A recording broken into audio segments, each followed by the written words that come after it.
roti Madinah dan lain sebagainya. Harus jelas tujuannya ya, yang terpenting itu.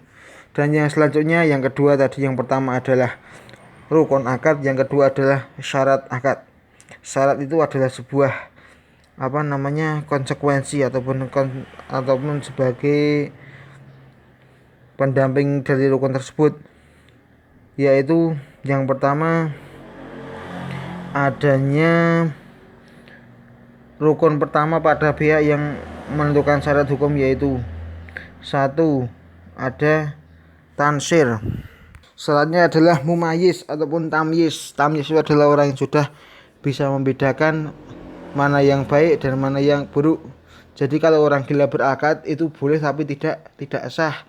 Orang gila berjualan, orang gila menikah, dia secara rukun sah karena manusia ya, tapi kalau secara akad dia tidak boleh karena tidak berakal sehat. Dalam artian pikirannya sudah menuju ke hal-hal yang tidak diinginkan, ke hal-hal yang negatif.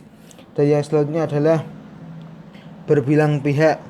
Maksudnya tadi saya sampaikan bahwa pihaknya diusahakan jangan hanya dua orang angkodain, tapi lebih banyak lebih baik, karena dibuat saksi.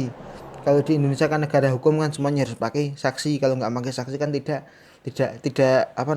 terpakai gugatannya, seperti itu. Yang ketiga adalah rukun kedua belah pihak kehendak.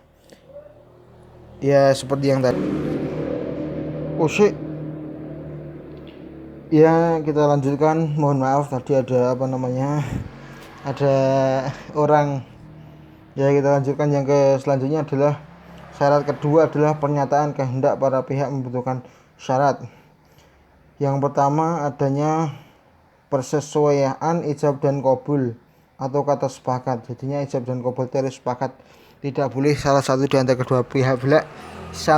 antara kedua belah pihak berkhianat, karena memang tidak diperbolehkan.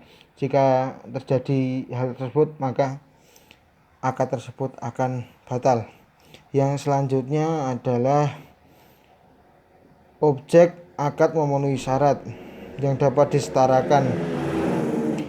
Yang selanjutnya rukun keempat tujuan memerlukan, yakni tidak bertentangan dengan syarak, yaitu tujuannya tidak bertentangan dengan syarak.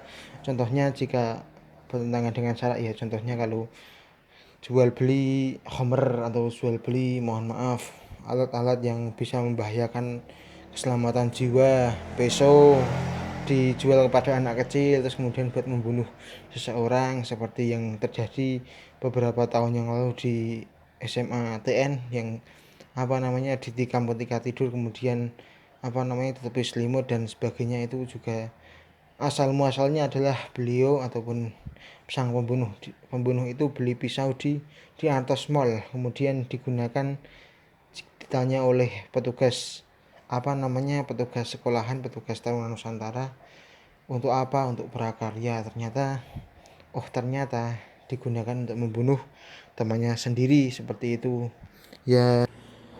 Yang selanjutnya adalah aib akad. Aib itu adalah sesuatu yang harus ditutupi ataupun penyakit. Kalau dalam dalam hukum muamalah ya, man sataral musliman sataral fi dunya wal akhirah. Barang siapa yang menutupi aib seseorang di dunia, maka Allah akan menutup kejelekannya di dunia dan di akhirat.